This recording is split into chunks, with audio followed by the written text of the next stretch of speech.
It's tax time, and last year was a total bust for me. I actually lost money selling these collections at oldtimeradiodvd.com, and obviously I can't afford to lose money. No one can. Well, I really want everyone to have these collections, not at the low prices. It just can't continue. So if you've ever thought about owning one of these collections, now is the time, because they will not be available for much longer. Go to oldtimeradiodvd.com, place your order today. oldtimeradiodvd.com. You'll be glad you did. Palmolive Soap, your beauty hope, and Luster Cream Shampoo for soft, glamorous, caressable hair bring you Our Miss Brooks, starring Eve Arden.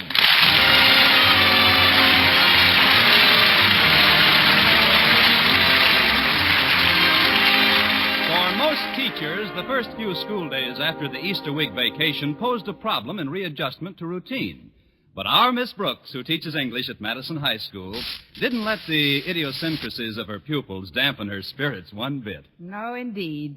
In fact, last Friday, after my final class, I just smiled, bowed to the students, and went quietly out of my mind. But I'm a little ahead of my story. It all started when the undergraduate body declared last week to be Let's Dress Up Week.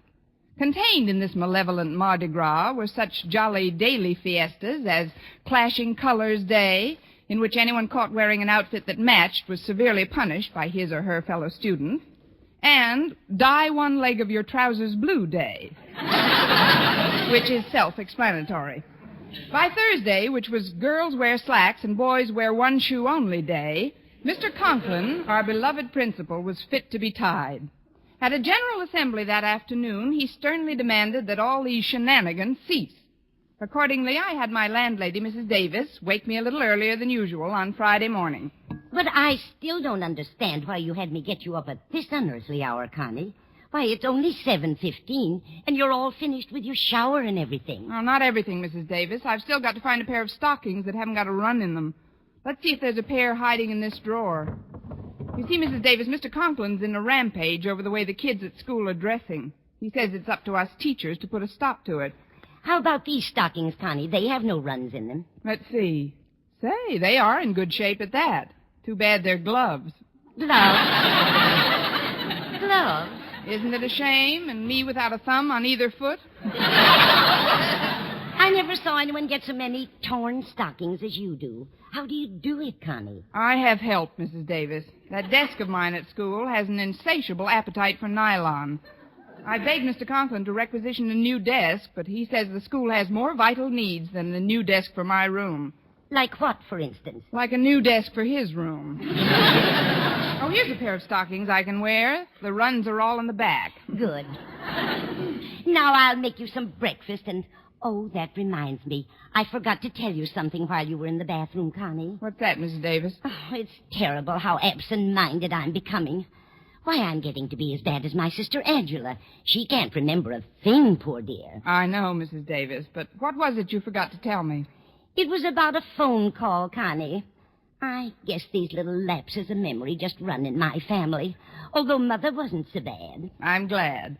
Now, about this phone call, Mrs. Davis. What phone call? The one I received while I was in the bathroom. What a strange place to receive a phone call. I didn't receive it, Mrs. Davis. Oh, that's too bad. Well, I'll start breakfast now.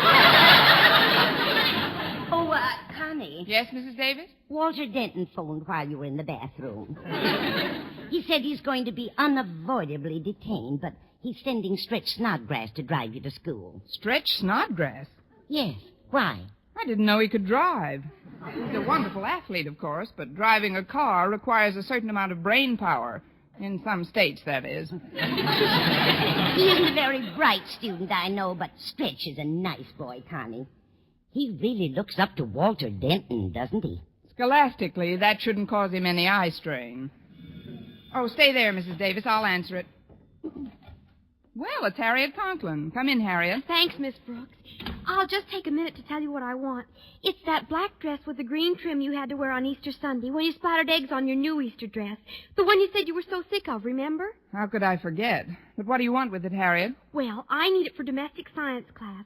We've got to remodel something, and I wondered if you'd mind my borrowing it. I guess it's okay, Harriet. It's right here in this chair in the hall. Well, that's convenient. What's it doing there? I was going to send it to a cleaning establishment I know that loses things pretty regularly. Here, take it. Oh, thanks a lot, Miss Brooks. Believe me, the next time you see it, you won't recognize it. If that's a promise, you're welcome, Harriet. Bye. Goodbye. Well, that's funny. She was wearing slacks, and her father is distinctly anti-girls wearing slacks to school. Are you talking to me, Connie? Why not? I just wondered why Harriet Conklin's wearing slacks today. Coming. That must be Stretch. Greetings, Miss Brooks. I have a robe. Stretch. It ain't Laurence Olivier. Come in, Stretch. Thanks, Miss Brooks. Walter's Unavoidably detained. You're going to drive me to school. That's right, Miss Brooks. Stretch, before we do anything else, I'd like to know why you're wearing that yellow and green bandana wrapped around your forehead. You know how Mr. Conklin feels about these crazy costumes. This isn't any costume, Miss Brooks. It's just to cover up a bad cut on my head. I don't want the other guys to see the bandage on it, or they'll think I'm a sissy if that's why I didn't win. Didn't win what? The hamburger eating contest we had yesterday after school. That's how come I got a cut head. Let's take it nice and slowly now. You say you got a cut head in a hamburger eating contest? That's right. I ate 19 of them. I ate 19 of them. Gosh, you wasn't even in the contest. I mean, you ate 19 of them. I guess winning that contest was pretty important to you. Oh, I didn't win. I came in 5th. Congratulations. But about the cut on your... Like I said, I was just getting ready to eat my 20th hamburger when I began to see little circles in front of my eyes. Probably onion rings. Then everything got kind of dark, and I slowly toppled off my stool onto my head. And you know something? Those other guys in the contest kept right on eating hamburgers. If it hadn't been for that, I'd have won first prize, sure. Just for the record, Stretch, what was the first prize? A banana split. That did it. I won't be eating any breakfast today, Mrs. Davis. Let's go, Stretch.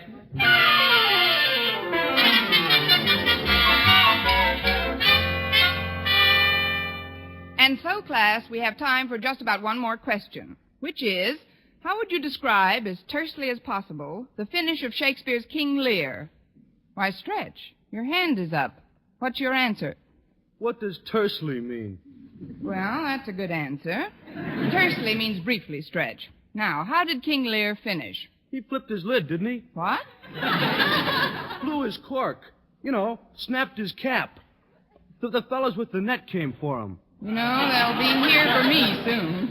If you're trying to say that King Lear was driven mad, Stretch, by the miserable treatment of his daughters, why... Saved by the bell. See you tomorrow, kid. Oh, Stretch. You wait here a minute. Yes, ma'am. Do you know where Walter Denton is? This is the first time he's missed my English class in months. He said something about being late today, Miss Brooks, on account of getting up some kind of protest stunt, he said. Protest stunt? Come in. Pardon me, Miss Brooks, but am I terribly late? No, Walter, you're a little early for the next class. I'm sorry, Miss Brooks, but this is vital. Hiya, Stretch. Hi, Walter. Think up something good? A knockout. Miss Brooks, as editor of the Madison Monitor, I cannot but deplore the disciplinary action taken by Mr. Conklin in forbidding the girls at this school to wear slacks, including his own daughter. Well, they would be awfully crowded that way. But what's the protest, Walter? You're going to wear that yellow slicker all day? Oh, no, ma'am. I'm going to take it off right now. Yeah, there. Walter, you got a dress on. My dress? Walter, what in the world are you... It's my protest gesture, Miss Brooks. As editor of the Madison Monitor, I am not only a firm believer in freedom of the press, but in freedom of dress. Hence, I refuse to wear any apparel that is taboo for the distaff side of Madison. Listen to that guy talk. Walter, you know this won't work. Mr. Conklin's upset enough as it is without your... I'm sorry, Miss Brooks. This thing is bigger than Mr. Conklin. It's... Let me look out the window a minute while I collect my thoughts. That's what Daniel Webster always did before he made a speech. As I look out upon the hallowed grounds of our beloved school, I can't help thinking of the principles upon which it was founded. Well, you sound like Daniel Webster, all right, but you look like Betsy Ross. You'd better take off that dress, Walter, or Mr. Good morning, Miss Brooks. Mr. Conklin. I was just passing by and wondered if you'd done anything about these outfits. Snodgrass, Yes, Mr. Conklin? What's the meaning of that outlandish turban? It's just to cover up a cut, Mr. Conklin. I tied it too tight, but I'll take it off as soon as I can get the knots out. I'll see that you do. And who's this over by the window? Now, there's a little girl who knows how to dress for school. A simple black frock with nice green braid trim. What's your name, dear? Come. I won't bite. Now, turn around. There. Now, what's your name? Walter Denton. I see. Well, that's a lovely dress you have on, Walter. I wish some of us... That's a lovely dress you have on, Walter! Well, that's one thing about Walter. He looks good in anything he wears. Quiet! Denton, what is the meaning of this disgraceful exhibition? It's a protest, sir, against your refusing to let the girls wear slacks. In my opinion... I am not interested in your opinion, Denton. Where did you get that dress? This? Oh, this belongs to Miss Brooks. Miss Brooks! Thanks, Walter. For a minute, I thought I wasn't going to get any billing. But Miss Brooks didn't lend it to me, Mr. Conklin. She'd given it to your daughter Harriet for her sewing class, but when I told Harriet about my protest plan, she gave it to me gladly. I can't believe it. My own flesh and blood mixed up in a nefarious scheme like this. I don't see what difference it makes what you wear, as long as you keep learning stuff. Indeed. Miss Brooks, I believe that 70% is the passing mark in examination. That's right, Mr. Conklin. Tell me, what mark did Denton receive on his English midterm exams? 45. Boy, 45. What a brain.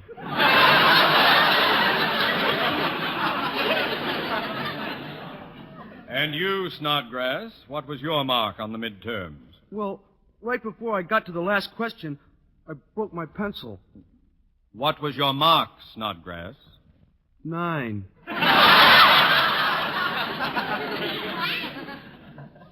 9. You see, Mr. Conklin, what difference does it make what you wear as long as you keep learning stuff?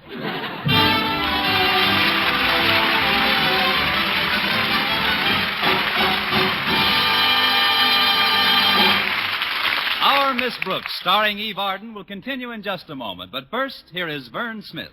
Here's wonderful news, ladies. Wonderful, wonderful news. Now there's something thrillingly new in Palmolive Soap's famous Beauty Lather. Yes, something thrillingly new. Palmolive's famous Beauty Lather now brings you new fragrance, new charm, new allure. Millions of women will prefer Beauty Lather Palmolive over all other leading toilet soaps the minute they try it. For Palmolive Soap's famous Beauty Lather now has a new, clean, flower-fresh fragrance for new allure, new charm. So, ladies, forget all other beauty care and use Palmolive Soap the way doctors advised for a lovelier complexion. Just stop improper cleansing and instead wash your face with Palmolive Soap 3 times a day, massaging Palmolive's wonderful Beauty Lather onto your skin for 60 seconds each time to get its full beautifying effect. Then rinse. That's all. All types of skin, young, older, oily, respond to it quickly. Don't wait another day to try Palmolive's Beauty Lather. You'll be thrilled by its new fragrance, new charm, new allure. Thrilled again by the fresher, brighter complexion doctors prove may soon be yours. For new loveliness all over, use big, bath-size Palmolive in tub or shower.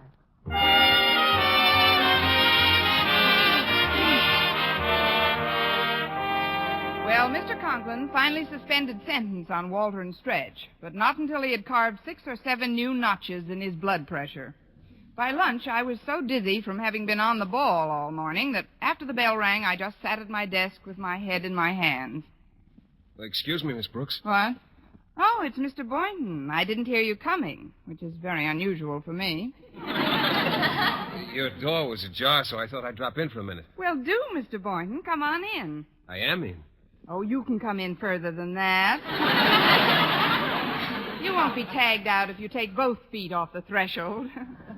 I just wanted to ask you to lunch, Miss Brooks. The cafeteria has meatballs today. You're just incurably romantic, aren't you? I'll be glad to come. That is, if Mr. Conklin isn't up there on an inspection tour. Inspection tour? What do you mean, Miss Brooks? If they know what's good for them, the lamb chops will be wearing trousers instead of those little paper panties. He's really on a clothes kick, Mr. Boynton. Well, you needn't worry about Mr. Conklin any more today, Miss Brooks. I just saw him a minute ago, and he told me he was going over to the Board of Education to see Mr. Stone. Mr. Stone, the president of the board? Maybe Mr. Conklin's been called up on the carpet. No, the Board of Education hasn't got a carpet. Just nice cement floors and an early American whipping post for naughty teachers. I don't know what this is all about, Miss Brooks, but I'm sure you'll feel a lot better after you've had something to eat. I guess so, Mr. Boynton. Excuse us, Miss Brooks. Oh, hiya, Mr. Boynton. Oh, hello, Walter. Stretch. Hi, Mr. Boynton. What can I do for you two that hasn't gotten me into enough trouble already? I just wanted to explain about the dress I borrowed from Harriet that belonged to you. In taking it off, my massive shoulders kind of shredded it. See? Oh, great. Well, it's no good to me now. Just hang it neatly in the nearest wastebasket. We thought maybe you'd want to go to lunch with us, Miss Brooks. Today is meatball day. Don't tell me you're going to dress up like meatballs now. No, Miss Brooks. We're just going to eat. You want to come? Oh, thanks just the same, Walter, but I promised to have lunch with Mr. Boynton.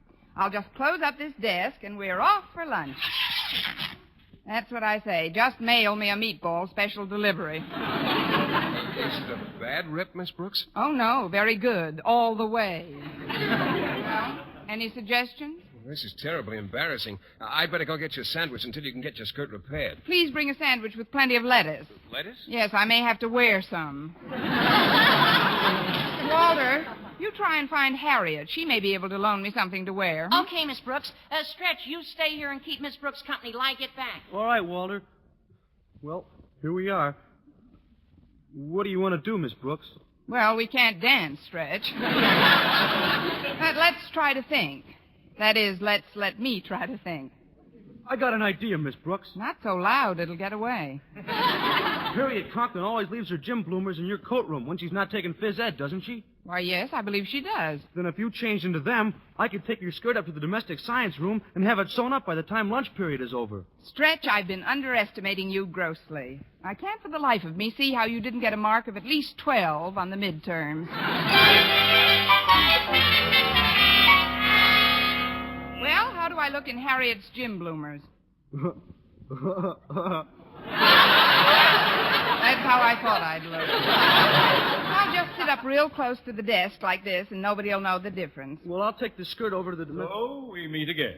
Oh, hello, Mr. Conklin. This is an informal call, Miss Brooks. You needn't bother rising. Don't worry, I won't. I mean, how is everything, Mr. Conklin? I just wanted to tell you...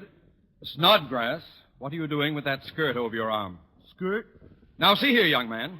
I've had about enough protest gestures for one day. Hand it over. Oh, but Mr. Conklin, it doesn't belong to him. Then to whom does it belong? It belongs to him, all right. He looks lovely in it. This has been a very confusing day for me, but I'm trying to control myself. Hand over the skirt, boy. Or better yet, take it to my office and wait for me. I want to talk to you about that bandana you failed to remove. Yes, sir. Goodbye, Miss Brooks. I stopped in to tell you, Miss Brooks, that I've just received a call from the president of the Board of Education canceling my appointment over there. You did? I did. Instead, Mr. Stone is coming here. He is? He is. He's going to personally inspect both the student body and the faculty. The faculty? The faculty. There seems to be an echo in here. It must be the deep inkwells. I cannot impress upon you too vehemently, therefore, the necessity for the ultimate in neatness and simplicity of apparel. Do I make myself clear? You make yourself clear, Mr. Conklin. Good. Good. Now cut that out! I don't like to threaten people, Miss Brooks, but you've got to toe the mark. Oh, please don't bang on my desk, Mr. Conklin. You'll get a fistful of splinters. Oh, I'm sorry. I mustn't lose control. But you've got... Oh, excuse me, I knocked your pen off the desk. Oh, don't bend down. I'll get it for you, Mr. Conklin. Don't bother. No bother at all. I'll just kneel down here and I'll get... Good heaven!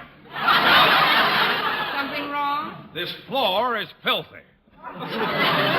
Look at the knees of my trousers. Dust and chalk marks. Oh, I'm sorry, Mr. Conklin. Let me see if I can reach that There's pen. an easier way, Miss Brooks. The desk is on casters. We'll just roll it out of the way. But, Mr. Conklin, you... Here it is. Now I'll... Miss Brooks. What are you doing in those bloomers? Well, it's like this, Mr. Conklin. On Decoration Day, the drama class is putting on a play. Poppycock. No, sir. Snow White and the Seven Dwarfs. And I've been asked to play the part of the prince, and dress rehearsal is right after school. More poppycock. Yes, sir. The truth is, I ripped my skirt on this splintery old desk and just put these on till I could get something else. My goodness, Mr. Conklin, it could happen to anyone. Then why doesn't it? No, Miss Brooks, these things only happen to you. Only to you! You hear me? Only... I'm going over to my office now and wait for Mr. Stone. And you'd better get something to put on besides those black laundry bags.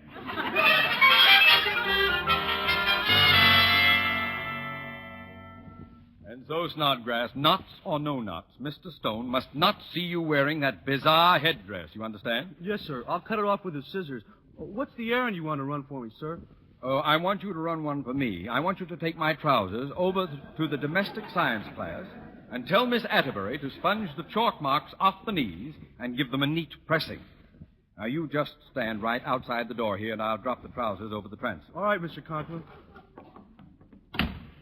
Are you directly under the transom? Yes, sir. Good. I'll just be a minute. Hiya, Stretch. Hello, Harriet. Did you find anything for Miss Brooks, Walter? Not a thing that would fit her, Stretch. Gosh, Oh, excuse me, Walter, but isn't that Mr. Stone's car pulling up in front of the school? Yeah, I think it is. Mr. Stone? Gee, I'd better beat it. I don't want him to catch me in this bandana. I'll come back after I cut it off. So long. I don't see why all this fuss is being made over what we wear. Well, that's not important right now, Harriet. I wish to heaven we could find something for Miss Brooks to wear. She's the one who Oh, Walter, something just landed on your head. what do you know? It's a pair of pants. Come on, let's take them over to Miss Brooks right away. But I don't understand. A pair of pants couldn't just come flying down. Harriet, please. Who are we to argue with heaven?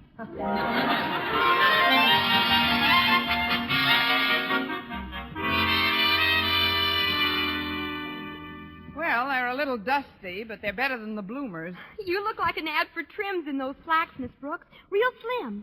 Of course, you don't fill them out all over, but... Well, why don't you take a couple of geography books and put them in... Never mind. I only have to wear them until I can get my torn skirt out of Mr. Conklin's office and have it fixed. Right now, though, he's still too angry. Well, I cut the bandana off. Now I can... Say, what are you doing in Mr. Conklin's pants, Miss Brooks? Mr. Conklin's pants? Yeah. I was going to get them pressed for him, but Mr. Stone came by and Walter, this is awful. You took Daddy's trousers, and now he must be marooned in his office in his shorts. Gee, I'm sorry, Harriet, but I didn't know they were his. Oh, well, calm down, kids. We'll get everything straighted out. I beg your pardon, but is this Miss Brooks' room? Mr. Stone. Well, yes, sir. I'm Miss Brooks. We've met several times. In fact, I spent my Easter vacation working at the Board of Education. Miss Brooks, do you always dress this way at school? Oh, no, sir. I dress this way all the time. That is, these even aren't my trousers. They're not hers, Mr. Stone. They belong to Mr. Conklin. Mr. Conklin? But how does he feel about you wearing his trousers? Chilly. Right now, he must be pretty annoyed, Mr. Right Stone. But now, you're coming across the hall to his office, Miss Brooks. Oh, but Mr. Stone, Mr. Conklin doesn't expect us. Somebody ought to go on ahead. I'll go, Miss Brooks. You children will sit down in this room and be still. Now then, Miss Brooks, after you. You certainly are. I'm coming, Mr. Stone. Here's the door to his office. Now go on in. I'd better knock first. No! Don't come in! Just a minute. Wait, please. Don't stand there, Miss Brooks. Go on in. Pardon me, Mr. Conklin, but I was forced to see you How right dare away. you come bursting into my office like this? And in my trousers! Where did you... How did you... How dare you... Just a moment, Osgood. Oh, Mr. Stone. You should not berate Miss Brooks for what she's wearing, Osgood. After all, you've got a badly torn skirt on, Osgood. If I were you, a badly torn skirt on, Osgood? What is the meaning of this? I can explain everything, Mr. Stone. You can? I mean, of course you can. I know you can, Miss Brooks. Go ahead. Explain it. You see, Mr. Stone, each year on Decoration Day, the Drama Club gives a play. This year it's called It Also Happens to You. Isn't that right, Mr. Conklin? Anything. I mean, yes. Yes. It also happens to me. What about this play? Well, faculty and students both take part, and Mr. Conklin's going to act in one of the very important scenes. A scene called Poppycock on Parade. Yes, that's it. It's a beautiful scene. It's a lovely scene, yes. What What has this torn skirt... Rehearsal. There's a rehearsal right after school in full costume. I was just getting ready. That's right, Mr. Stone. Mr. Conklin plays the part of a lonely native girl on Poppycock Island. It's one of the Hawaiian group. One of the smaller ones. What is all this? If you're pulling my leg, Osgood, I'll... Oh, I don't think Mr. Stone is convinced you're a thespian, Mr. Conklin. Perhaps you'd better do the little dance you do in the show.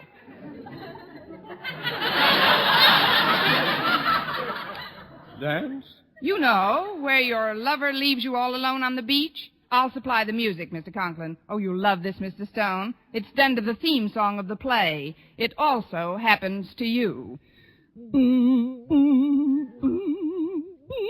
Hoof, Mr. Conklin.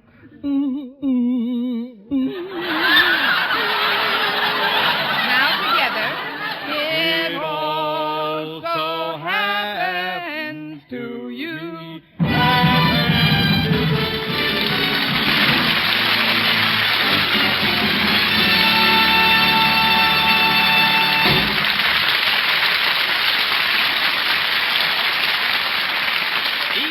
As our Miss Brooks returns in just a moment. But first... Dream girl, beautiful luster cream girl. Tonight, show him how much lovelier your hair can look after a Luster Cream shampoo. Only Luster Cream brings you Kay Daumit's magic formula blend of secret ingredients plus gentle lanolin. Gives loveliness lather even in hardest water. Glamorizes your hair as you wash it. Luster Cream, not a soap, not a liquid, but a dainty cream shampoo. Leaves hair fragrantly clean, free of loose dandruff, glistening with sheen, soft, manageable. Gives new beauty to all hairdos or permanents. 4-ounce jar, $1. Smaller sizes, either tubes or jars. Tonight, try Luster Cream shampoo and be a dream girl, beautiful luster cream girl. You owe your crowning glory to a luster cream shampoo. And now, once again, here is our Miss Brooks. Well, Mr. Conklin was so grateful to me for getting him out of his embarrassing situation that he canceled all punishments and the entire matter was dropped. That night, I was sitting in the living room with Mrs. Davis when the phone rang. And of all people, it was Mr. Stone. About that play the drama club is putting on, Miss Brooks. Will you be kind enough to hold a dozen seats for me? I'm bringing the entire Board of Education. The entire Board of Education? Yes. I want them to see Osgood Conklin do that dance in that costume. I'll be looking forward to seeing you too, Miss Brooks. Where will you be after the show? Mr. Stone, if Mr. Conklin does that dance in that costume, I'll be swimming like mad for Poppycock Island.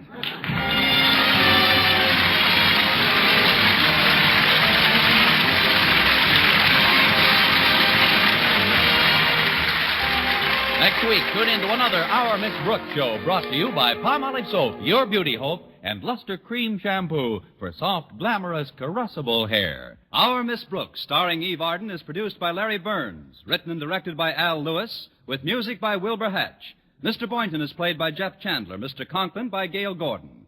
Others in tonight's cast were Jane Morgan, Dick Crenna, Gloria McMillan, Leonard Smith, and Earl Ross.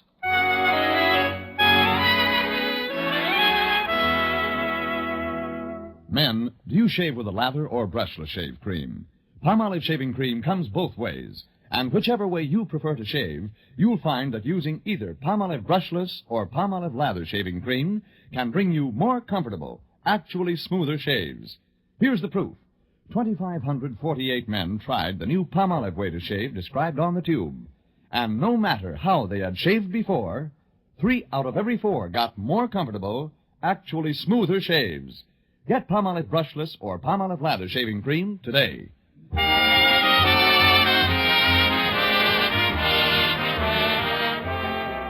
For mystery liberally sprinkled with laughs, listen to Mr. and Mrs. North, the exciting, fun-packed adventures of an amateur detective and his beautiful wife.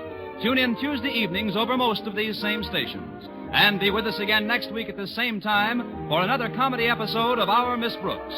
Bob Lamont speaking. Stay tuned now for Life with Luigi, which follows over most of these stations. This is CBS, where 99 million people gather every week, the Columbia Broadcasting System.